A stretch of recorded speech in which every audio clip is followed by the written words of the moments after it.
आप सभी मसीह भाई बहनों को प्रभु यीशु मसीह के नाम में जय मसीह की। परमेश्वर के नाम की स्तुति और महिमा हो।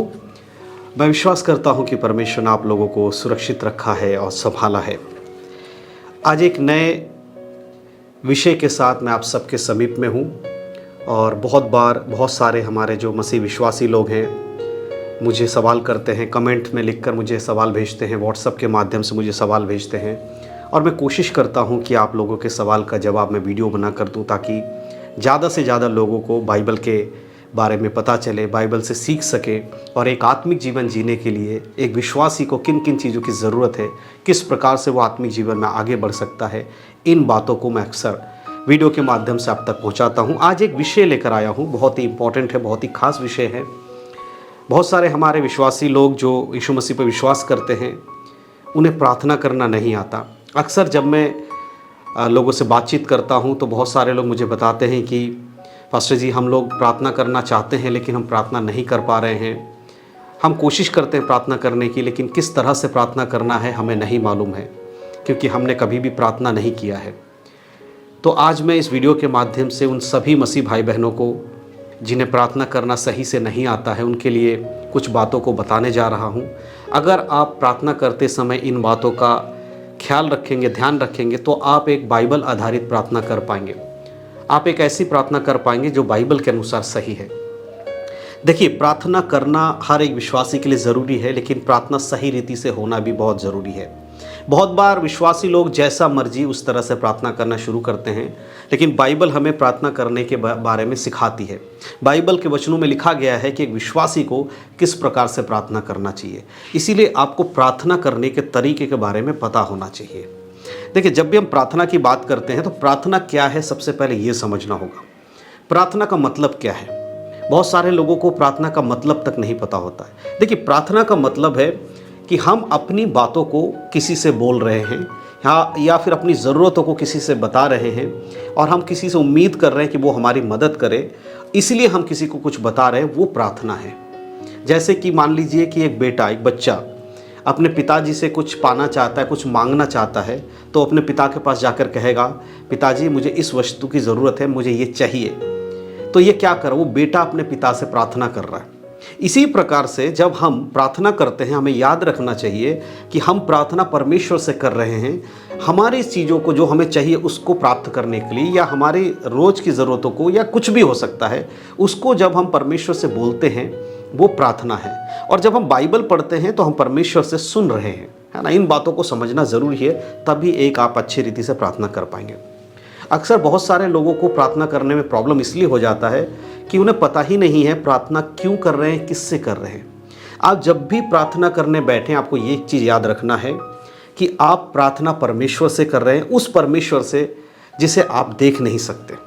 जी हाँ, आपको कोई चित्र नहीं रखना है, कोई फ़ोटो रखकर उसके सामने बैठकर प्रार्थना नहीं करना है। बहुत सारे हमारे ऐसे विश्वासी लोग हैं जो यीशु मसीह पर विश्वास करते हैं, जब वो प्रार्थना करते हैं तो कई बार लोग क्रॉस के सामने प्रार्थना करते हैं या यीशु मसीह की मूर्ति के सामने प्रार्थना करते हैं। इस तरह से प्रार्थना नहीं करना है। बाइबल क्या कहती है उसको हमें समझना होगा। मैं बाइबल के वचनों से कुछ बातें आपको बताऊंगा प्रार्थना करने के। ये स्टार्टिंग चीज़ें हैं जिसको आपको सीखना है। जब आप इन चीज़ों को सीख जाएंगे आप अच्छी रीति से प्रार्थना कर पाएंगे। उसके लिए एक वचन पढ़ेंगे, मत्ती की किताब उसका 6 अध्याय उसके 5 आयत में जब हम पढ़ते हैं, लिखा है, जब तू प्रार्थना करे तो कपटियों के समान ना हो, क्योंकि वो लोगों को दिखाने के लिए आराधनालय में खड़े होकर, सड़क के मोड़ों पर खड़े होकर प्रार्थना करना उन्हें अच्छा लगता है। मैं तुमसे सच कहता हूँ कि वे अपना प्रतिफल पा चुके। सबसे पहली चीज़ इस वचन के अनुसार जब आप प्रार्थना करें, याद रखें कि आपकी प्रार्थना किसी व्यक्ति को दिखाने के लिए ना हो। अब प्रार्थना के कई तरीके हैं। एक प्रार्थना वो है जब हम सामूहिक रूप में करते हैं। सामूहिक रूप में प्रार्थना क्या है कि हम कलीसिया में, चर्च में जब जाते हैं तो वहाँ सब लोग मिलकर एक साथ किसी विषय के लिए प्रार्थना करते हैं, तो ये प्रार्थना है सामूहिक प्रार्थना। लेकिन जब हम अकेले में प्रार्थना करते इसे बोलते हैं व्यक्तिगत प्रार्थना। तो यहाँ पर किस प्रार्थना की बात हो रही है? व्यक्तिगत प्रार्थना की बात हो रही है कि हमें दुनिया को दिखाने के लिए प्रार्थना नहीं करना है। बहुत बार लोग क्या करते हैं कि 10 लोगों के बीच में प्रार्थना करते हैं, चर्च में जाकर प्रार्थना करते हैं और वो ये सोचते हैं कि अगर पास्टर देख लें बाकी लोग देख ले तो उन्हें लगेगा कि मैं बहुत ही धर्मी हूँ और बहुत ही अच्छे प्रार्थना करने वाला व्यक्ति हूँ। प्रभु कहता है ऐसे लोगों से प्रार्थना करने के लिए मना करता है, इस तरह से प्रार्थना नहीं करना है। परंतु हमें जब भी प्रार्थना करना, याद रखें कि हम परमेश्वर से बातचीत कर रहे हैं, हम अपनी बातों को परमेश्वर से कह रहे हैं, इसलिए परमेश्वर के सामने हमें प्रार्थना विषय को रखना है। तो हमें प्रार्थना इस प्रकार से करना ताकि कोई दूसरा व्यक्ति देखकर हमारी वाहवाही ना करे। इस प्रार्थना का मतलब है हमें एकांत की प्रार्थना करनी है, अकेले की प्रार्थना करनी है। तो प्रभु का अगला वचन कहता है 6 आयत के 6 में लिखा है, परंतु जब तू प्रार्थना करे तो अपनी कोठरी में जा और द्वार बंद करके अपने पिता से जो गुप्त में है प्रार्थना कर, तब तेरा पिता जो गुप्त में देखता है तुझे प्रतिफल देगा। या परमेश्वर का वचन कहता है, यीशु मसीह सिखा रहे हैं कि जब भी तू प्रार्थना कर तो कोठरी में जाए, यानी कि ऐसी जगह पर जहाँ पर कोई दूसरा व्यक्ति आपके अलावा ना हो, वहाँ बैठ के प्रार्थना कीजिए। मैंने पहले ही क्लियर किया है, सामूहिक प्रार्थना अलग है, यहाँ व्यक्तिगत प्रार्थना की बात हो रही है। तो जब भी आप प्रार्थना करने बैठें, याद रखें कि आप अकेले हों व्यक्तिगत प्रार्थना में, और ऐसी जगह चुने जहाँ कोई भी आपको डिस्टर्बेंस ना हो, कोई आपको परेशान ना करे। आज के समय में प्रार्थना करते समय सबसे इंपॉर्टेंट चीज़ क्या है, ये आप जो देख रहे हैं मोबाइल। आज बहुत सारे लोग प्रार्थना में मोबाइल लेकर जाते हैं और मोबाइल को सामने रखकर प्रार्थना करते हैं। आपसे मैं निवेदन करना चाहता हूँ, जब भी आप प्रार्थना करने जाए इस मोबाइल को ना लें, है ना। इस मोबाइल को आप प्रार्थना करते समय अपने से दूर रखें। कारण क्या है, आप बहुत सारे लोग इसको समय देखने के लिए रखते हैं, लेकिन जब आप मोबाइल सामने रखते हैं, कई बार आपका मोबाइल में कोई नोटिफिकेशन आता है, कोई मैसेज आता है, अचानक से उसकी ओर आपका ध्यान चला जाता है। आप फ़ोन तब तक इस्तेमाल ना करें जब तक आप प्रार्थना करें, उसके बाद आप फ़ोन देख लीजिएगा। कोशिश कीजिए कि प्रार्थना के समय फ़ोन से अपने आप को दूर रखें। इसीलिए कोठरी में जाकर प्रार्थना करना, अकेले में करना ज़रूरी है। ये तो है प्रार्थना कैसे करना है, किससे करना है। अब हम प्रार्थना के कुछ मुख्य पॉइंट्स हैं जिसको मैं आपको बताना चाहता हूँ, वो है इसके 9 आयत में। ध्यान से सुनिएगा, इसके 9 आयत में क्या लिखा है। लिखा है, अतः तुम इस रीति से प्रार्थना किया करो, हे हमारे स्वर्गीय पिता, तू जो स्वर्ग में है, तेरा नाम पवित्र माना जाए। यहाँ पर बहुत सारे लोग इसी वर्ड को एज इट इज रट कर बोलते हैं, जैसे यहाँ पर लिखा है। लेकिन मेरे प्रियो, यहाँ पर जैसा लिखा है एज इट इज वैसे बोलने के बारे में नहीं कहा गया है।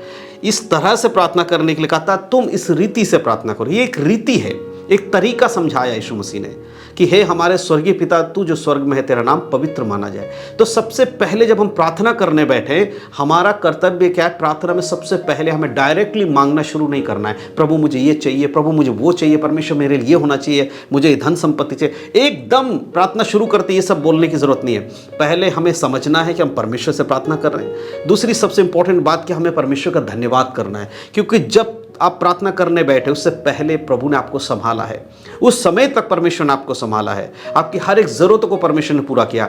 उन बातों के लिए परमेश्वर का धन्यवाद करें। सबसे पहले परमेश्वर का धन्यवाद करके, प्रभु आपने मेरे जीवन में जो कार्य किया उसके लिए मैं आपका धन्यवाद करता हूँ। इस प्रकार से सबसे पहला काम प्रार्थना में परमेश्वर को धन्यवाद देना है।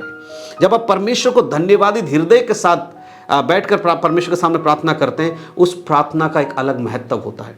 आज बहुत सारे लोग परमेश्वर को धन्यवाद नहीं देते हैं। जो कुछ परमेश्वर से मांगते हैं उन्हें मिल जाता है, लेकिन उस बात के लिए धन्यवाद नहीं करते हैं। लेकिन आपको क्या करना है, जब भी आप प्रार्थना करने बैठे, आप याद कीजिए परमेश्वर ने आपके जीवन में क्या किया, उन सब के लिए प्रभु को धन्यवाद दीजिए। आप कहिए, परमेश्वर आपने मेरे जीवन में बीते समय जो कुछ किया, उन सब बातों के लिए मैं आपका धन्यवाद करता हूँ। परमेश्वर, जैसे आपकी इच्छा स्वर्ग में पूरी होती है, इस पृथ्वी पर पूरी हो, मेरे जीवन में पूरी हो। इस तरह परमेश्वर को धन्यवाद देकर आपको प्रार्थना शुरू करना है। इस बात को याद रखना है।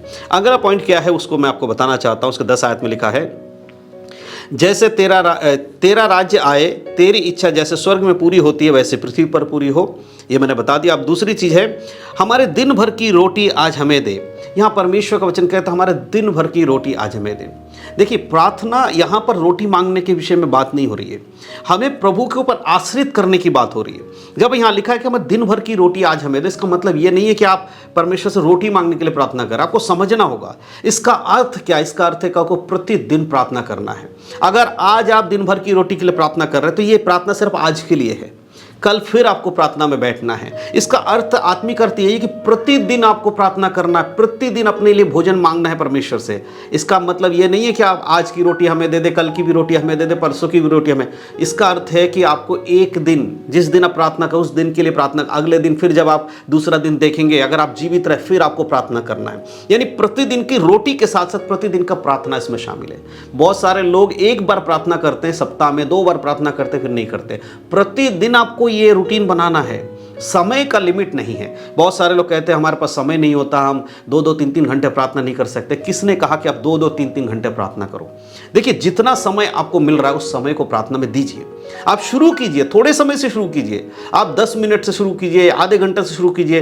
धीरे धीरे परमेश्वर आपके लिए समय निकालकर आपके रास्ते ऐसे बना देगा परमेश्वर कि आपको समय मिलेगा। लेकिन प्रतिदिन प्रार्थना करने का एक नियम जरूर बनाइए। इसलिए दिन भर की रोटी, यानी कि आज के लिए हम प्रार्थना करते हैं, परमेश्वर आज शाम तक हमें रोटी दे रहे हैं, संभाल रहे हैं, कल फिर हमें यही प्रार्थना परमेश्वर के सामने करना, प्रभु आज दिन भर की रोटी भी आज हमें देना। इसका मतलब हमें प्रभु पे आश्रित होना है। ये वचन हमें परमेश्वर पर आश्रित होना सिखाता है। यह है परमेश्वर के समीप में प्रार्थना करने का तरीका। आपकी रोटी की बात नहीं, हर जरूरत के लिए, यानी प्रतिदिन। इसका मेन जो पॉइंट है वो है प्रतिदिन प्रार्थना करना जरूरी है विश्वासी के लिए।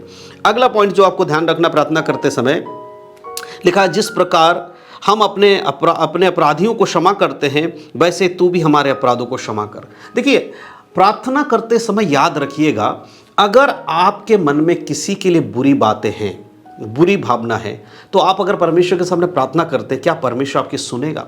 बहुत बार आप लोगों के प्रार्थना का उत्तर नहीं मिलने का कारण यही होता है कि आप परमेश्वर के सामने जब प्रार्थना में आते हैं, आपके मन में किसी दूसरे के प्रति बुरी भावना है। परमेश्वर कहता है यदि जब तू वेदी पर आए बलिदान चढ़ाने के लिए, तुझे याद आए कि तेरे भाई के मन में तेरे प्रति कुछ बुराई है, तो सबसे पहले उस बलिदान को वहां छोड़ दे, जाकर तू अपने भाई से मेल कर, उसके बाद आकर बलिदान चढ़ाना। इसका अर्थ क्या है? अगर आपके मन में किसी के लिए बुरी भावना आपके मन में है या किसी दूसरे व्यक्ति के मन में भी है, तो आपको उससे मेल करना होगा। आज बहुत सारे लोग आपस में मेल नहीं हैं, लेकिन प्रार्थना में अपने आप को धर्मी दिखाना चाहते हैं। मेरे प्रियो, भरसक प्रयास आपको करना है। अगर सामने वाला व्यक्ति आपके साथ मेल नहीं करना चाहता, उसमें आपकी गलती नहीं है, लेकिन कोशिश आपको करनी है। अगर किसी के साथ आपका बनता नहीं है, उसके संग जाकर मेल मिलाव कीजिए, उससे बोलिए। अगर वो मान जाए तो ठीक है, नहीं मानता तो आप स्वतंत्र हो जाते हैं, फिर आपको दोबारा उससे मेल करने की जरूरत नहीं है। आप अपनी तरफ से कोशिश कीजिए। इसीलिए परमेश्वर कहता है जैसे हमने अपने अपराधियों को क्षमा किया, वैसे ही तू भी हमारे अपराधों को क्षमा कर। तो जब हम उन लोगों को क्षमा करेंगे, उनसे मेल करेंगे, हमारे किए हुए गलतियों के लिए भी परमेश्वर हमें क्षमा करेगा। इस बात का याद रखें। तो इन वचनों को सिर्फ पढ़ना नहीं, इनके अर्थ को समझना है, तभी एक अच्छा प्रार्थना आप कर पाएंगे। हालेलुया। उसके आगे लिखा है, और हमें परीक्षा में ना ला परंतु बुराई से बचा, क्योंकि राज्य और पराक्रम सदा महिमा सदा तेरी है। आमीन। यहाँ परमेश्वर से कहना, प्रभु हमें परीक्षा में ना ला। देखिए, परीक्षा तो आएंगी, लेकिन हमें परीक्षा के लिए तैयार होना है। या ना ला का मतलब ये नहीं कि हम परमेश्वर का कभी परीक्षा आनी नहीं चाहिए। प्रभु के सामने हमें इस बात को रखना, परमेश्वर हमारे जीवन में यदि कोई परीक्षा आती है, शैतान की ओर से अगर हमारे जीवन में कोई परीक्षा आती है, उसमें बने रहने के लिए, उस परीक्षा से निकलने के लिए हमें सामर्थ्य देना। यीशु मसीह जब गत्सेमनी में प्रार्थना कर रहे थे, आपने देखा होगा, यीशु मसीह को पता था कि उनके संग क्या होने वाला अगले 2-4 दिन में। यीशु मसीह जाकर प्रार्थना करते हैं, पिता यदि तू चाहे तो ये प्याला मेरे ऊपर से हटा ले। लेकिन फिर यीशु मसीह कहते परंतु मेरी नहीं तेरी इच्छा पूरी हो। उसी प्रकार से हमारे जीवन में परीक्षाएं आएंगी, लेकिन प्रभु से क्या प्रार्थना करना, जब परीक्षा आए तब परमेश्वर मैं इस परीक्षा का सामना कर पाऊं। मेरे प्रियो, ये जो तरीका है प्रार्थना करने का, अगर इस तरीके से आप प्रार्थना करेंगे तो ये बाइबल के अनुसार सही प्रार्थना होगा। और इसी तरीके से विश्वासी को प्रार्थना करना चाहिए।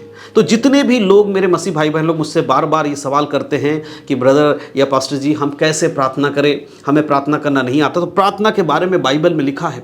आप मत्ती 6 अध्याय को पूरा पढ़िए, आपको प्रार्थना के विषय में आप पता चलेगा। 6 का अगर आप 5 से लेकर 14 तक पढ़ेंगे तो आपको क्लियर प्रार्थना के बारे में पता चलेगा। और प्रार्थना करना शुरू कीजिए। अगर नहीं करते हैं, आज ही करिए। एक अलग से एक बात मैं आपको बता देना चाहता हूँ, बहुत ज़रूरी है सुनना। आज के समय में विश्वासी लोग प्रार्थना करते कम हैं, मांगते ज़्यादा है। मांगने का मतलब समझ रहे हैं? जैसे कि आपके विषय है कुछ, आपने मुझे बोला कि मेरे लिए पास्टर जी प्रार्थना कीजिए, लेकिन आप खुद प्रार्थना नहीं करते हैं। कई बार जब मैं वीडियोस बनाता हूं या मैं किसी से मिलता हूं, कलीसिया में जाता हूं, तो लोग मुझे प्रार्थना विषय देते हैं, लेकिन उस विषय पे बहुत सारे लोग प्रार्थना नहीं करते हैं। मेरे प्रियो, दूसरों को प्रार्थना देना गलत नहीं है, लेकिन जब आप दूसरों को प्रार्थना विषय देते हैं तो आपको सबसे ज़्यादा समझना ये है कि आपने उसको प्रार्थना विषय दिया, वो प्रार्थना आपके लिए करेगा या नहीं करेगा, ये उसके ऊपर डिपेंड करता है। लेकिन आपको उस विषय के लिए खुद निरंतर प्रार्थना करना है। कई बार लोग दूसरों को प्रार्थना विषय देकर भूल जाते हैं। उन्हें लगता है कि मैंने पास्टर जी को बोल दिया है, अब वो मेरे लिए प्रार्थना करेंगे, इसलिए वो चुपचाप बैठ जाते। ऐसा नहीं सिखाती बाइबल। हमें दूसरों के लिए प्रार्थना करने के लिए सिखाया गया है, दूसरे को प्रार्थना देने के लिए नहीं सिखाया गया है। इसीलिए जब आप दूसरे को प्रार्थना देते हैं तो याद रखिए उस प्रार्थना विषय को आपको सबसे ज़्यादा प्रार्थना करना है। अगर आप इस तरह से, जैसे मैंने आज आपको बताया, इन वचनों के आधारित अगर आप प्रार्थना करेंगे तो आपका प्रार्थना बाइबल के अनुसार सही प्रार्थना होगा। और इस तरीके से आप प्रार्थना करना शुरू कीजिए तो आप देखेंगे कि परमेश्वर की ओर से आपको जवाब मिलना भी शुरू हो जाएगा। तो मैं विश्वास करता हूं कि आज के इस वीडियो के माध्यम से जो प्रार्थना के विषय में सही तरीका जिसकी जानकारी मैंने आपको समझ में आया है, अपने जीवन में इसको लागू जरूर करिए, क्योंकि परमेश्वर का वचन हमें सब कुछ सिखाता है। ज़रूरत है तो केवल उस वचन के अंदर अपने आप को उसमें सम्मिलित करके उसको समझने की ज़रूरत, पवित्र आत्मा के सामर्थ्य के द्वारा वचनों को समझने की ज़रूरत है। जब आप इन्हें समझेंगे तो आपको हर एक तरीका पवित्र जीवन जीने के बारे में पता चलेगा। तो परमेश्वर के नाम की महिमा हो। परमेश्वर इन सब वचनों के द्वारा आप सबको आशीष दे। यीशु मसीह के नाम में सबको जय मसीह की। God bless you.